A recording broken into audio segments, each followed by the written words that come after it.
Hay un método de entrenamiento que lleva más de 80 años en el centro del atletismo de élite. Lo usó Emil Zatopek para ganar 3 oros olímpicos en Helsinki. Lo usó Roger Bannister para romper la barrera de los 4 minutos. Lo usan hoy Eliud Kipchoge y Jacob Ingebrigtsen. Y lo usa, con mejor o peor criterio, casi cualquier corredor popular que quiere mejorar su marca. Se llama interval training, entrenamiento por intervalos. Y aunque el concepto suena sencillo, correr rápido, descansar, repetir, la realidad fisiológica que hay detrás es extraordinariamente compleja. Tan compleja que llevan 8 décadas investigándola y todavía no hay consenso sobre cuál es la forma óptima de aplicarla. Hoy vamos a hacer 3 cosas. Vamos a contar de dónde viene el interval training y cómo llegó a dominar el atletismo mundial. Vamos a entender qué ocurre exactamente en el organismo cuando se hace este tipo de entrenamiento. Y vamos a ver, con rigor, cómo aplicarlo bien y cuándo no aplicarlo. El interval training moderno nació en Alemania en los años 30 y 40 del siglo XX, en la Universidad de Freiburg, de la mano de 2 hombres, el entrenador atlético Woldemar Gerschler y el cardiólogo Hans Reindel. Lo que hace especial este origen es que el método no fue una intuición empírica de un entrenador, sino el resultado de una investigación fisiológica formal sobre cómo responde el corazón al ejercicio intermitente. Reindel y Gerschler partían de una observación clínica precisa. El estímulo más potente para la hipertrofia cardíaca, el aumento del tamaño y la potencia del corazón, no se produce durante el esfuerzo máximo, sino en la fase de recuperación inmediatamente posterior. Cuando el atleta termina una serie intensa, la frecuencia cardíaca empieza a bajar, pero el volumen sistólico, la cantidad de sangre que el corazón expulsa en cada latido, se mantiene momentáneamente elevado porque el retorno venoso de sangre al corazón sigue siendo alto. En ese momento, el ventrículo izquierdo se llena más que en reposo y trabaja contra una poscarga decreciente. Ese estiramiento y vaciado repetido es el estímulo mecánico que, según Reindel, promovía la adaptación cardíaca. De esta hipótesis nació el protocolo original de Gerschler y Reindel, que era extraordinariamente preciso para su época. El atleta corría una serie de entre 100 y 400 metros a una intensidad que elevara la frecuencia cardíaca hasta entre 170 y 180 pulsaciones por minuto. La recuperación comenzaba cuando la frecuencia alcanzaba ese umbral y terminaba exactamente cuando bajaba a 125 pulsaciones.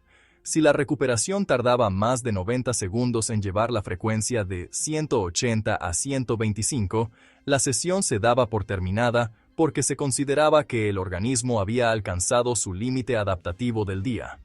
Era un método de entrenamiento gobernado por la fisiología cardíaca en tiempo real, no por cronómetros ni por distancias predefinidas. Con este sistema entrenaron atletas como Rudolf Harbig, que en 1939 batió el récord mundial de los 800 metros, con un tiempo de 1:46.6 que estuvo en pie durante 16 años. La validez del método quedó demostrada en la pista, y su influencia se extendió rápidamente por todo el atletismo europeo de posguerra. El atleta que llevó el interval training a su expresión más extrema y más famosa fue el checo Emil Zatopek, y lo hizo de una forma que hubiera horrorizado a Gerschler y a Reindel por su aparente falta de rigor científico. Mientras el modelo original prescribía series cortas de entre 100 y 400 metros, con recuperaciones cuidadosamente medidas por la frecuencia cardíaca, Zatopek llegó a correr hasta 100 repeticiones de 400 metros en una sola sesión, 100 series de 400. 40 kilómetros de trabajo de calidad en un día. Su método era más bruto que el de Freiburg, pero igualmente sistemático. Series de distancia fija, recuperación caminando o trotando un tiempo también fijo, y un volumen total que ningún atleta de su época había intentado. El resultado fue la actuación olímpica más extraordinaria de la historia del atletismo. En Helsinki, 1952, Zatopek ganó los 5.000 metros, los 10.000 metros y el maratón, los 3 en la misma edición. El maratón lo corrió por primera vez en su vida el día de la final olímpica. Ganó con récord olímpico. El caso de Zatopek ilustra uno de los debates fundamentales sobre el interval training que persiste hasta hoy. Si lo que importa es la intensidad de cada serie, la calidad del estímulo por unidad de trabajo o el volumen total de trabajo de calidad acumulado. Zatopek apostó por el volumen y sus resultados fueron extraordinarios. Pero su cuerpo pagó un precio. Retirado a los 36 años con rodillas destruidas, habiendo sometido a su sistema musculoesquelético a una carga acumulada que en términos modernos calificaríamos directamente como sobreentrenamiento crónico. Para entender por qué el interval training funciona, hay que entender qué adaptaciones fisiológicas produce y por qué esas adaptaciones no pueden obtenerse en la misma magnitud con el entrenamiento aeróbico continuo. La adaptación central que persigue el interval training de alta intensidad es el aumento del consumo máximo de oxígeno, el VO2 max. Este parámetro representa la cantidad máxima de oxígeno que el organismo puede consumir por minuto y por kilogramo de peso corporal, y es el principal determinante del rendimiento en distancias de medio fondo y fondo. El VO2 max depende de tres factores encadenados: la capacidad del corazón de bombear sangre, el gasto cardíaco, la capacidad de la sangre de transportar oxígeno, que depende fundamentalmente de la concentración de hemoglobina, y la capacidad de los músculos de extraer y utilizar el oxígeno que les llega, que depende de la densidad mitocondrial y de la actividad enzimática aeróbica. Antes de entrar en los mecanismos, conviene precisar qué significa exactamente que el VO2 max es el principal determinante del rendimiento. Significa que, entre atletas con un nivel similar de economía de carrera y umbral de lactato, el que tiene mayor VO2 max tendrá una mayor capacidad de producir energía aeróbica en la unidad de tiempo, y por tanto, podrá sostener velocidades más elevadas durante más tiempo. La correlación entre VO2 max y rendimiento en distancias de 1500 metros a maratón es muy alta en poblaciones de nivel similar, aunque decrece cuando se comparan atletas de niveles muy distintos, porque la economía de carrera y el umbral de lactato pueden compensar diferencias en el VO2 max. Entender esto es importante porque el interval training maximiza el estímulo sobre el VO2 max, pero no actúa en igual medida sobre todas las variables del rendimiento. El interval training actúa primariamente sobre el primer factor, el gasto cardíaco. Cuando el atleta corre a intensidades cercanas o superiores al 100% de su VO2 max, el corazón trabaja cerca de su límite funcional. El volumen sistólico, que en reposo es de unos 70 mililitros por latido en personas no entrenadas y puede superar los 180 en fondistas de élite, alcanza su valor máximo. La frecuencia cardíaca se aproxima a su techo. Y el gasto cardíaco, que es el producto de las dos variables anteriores, llega a su valor pico.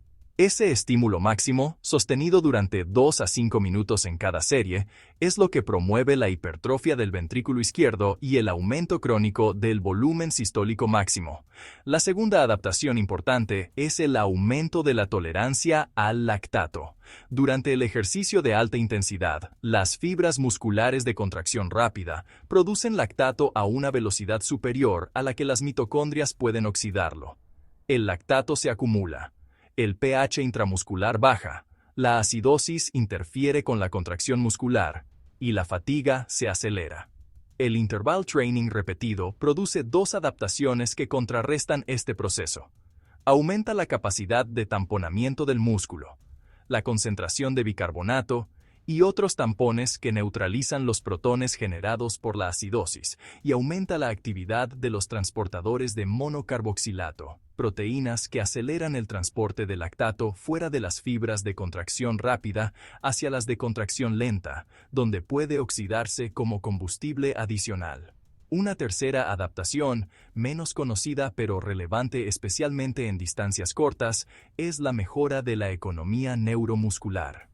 Las series rápidas repetidas afinan los patrones de reclutamiento motor, reducen la coactivación de músculos antagonistas y mejoran la rigidez del tendón de Aquiles, que actúa como muelle almacenando y liberando energía elástica en cada zancada.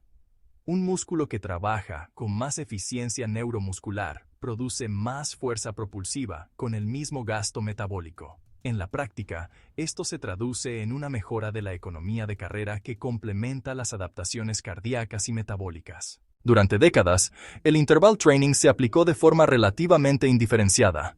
Series a alta intensidad, con recuperaciones más o menos largas, en la cantidad que el atleta pudiera tolerar. La sofisticación venía del volumen, la distancia de las series y el ritmo objetivo, pero la distribución de intensidades a lo largo de la semana o de la temporada no estaba especialmente teorizada. Eso cambió de forma importante a partir de los años 2000, cuando el fisiólogo noruego Stephen Seiler comenzó a publicar una serie de estudios que analizaban sistemáticamente cómo distribuían la intensidad de sus entrenamientos los atletas de mayor rendimiento mundial en deportes de resistencia, corredores de fondo, esquiadores de fondo, ciclistas y remeros de élite. Los resultados fueron sorprendentemente consistentes entre disciplinas y entre países. Los mejores atletas del mundo dedicaban aproximadamente el 80% de su volumen total de entrenamiento a intensidades bajas, por debajo del primer umbral de lactato, y solo el 20% restante a intensidades altas, por encima del segundo umbral, el umbral anaeróbico. Lo que llamó especialmente la atención de Seiler fue lo que esos atletas no hacían. Prácticamente ninguno de ellos entrenaba de forma regular en la zona de intensidad media, la zona entre el primer y el segundo umbral de lactato, lo que en la terminología del entrenamiento se llama zona 3 o zona de tempo. Era una distribución bimodal, polarizada en los dos extremos del espectro de intensidad, que dejaba sistemáticamente vacía la zona media. La explicación fisiológica de esta polarización es la siguiente. El entrenamiento en zona baja, por debajo del primer umbral, produce adaptaciones aeróbicas profundas con un coste de recuperación muy bajo, lo que permite acumular volúmenes muy elevados. El entrenamiento en zona alta, por encima del segundo umbral, produce el estímulo máximo sobre el VO2 max y la tolerancia al lactato, con un coste de recuperación elevado pero manejable si el volumen en esa zona es reducido. El entrenamiento en zona media, en cambio, es suficientemente intenso como para generar fatiga acumulada significativa, pero no lo suficientemente intenso como para producir el estímulo máximo sobre ninguna de las adaptaciones clave. Es la zona donde mayor coste se paga por menor beneficio marginal.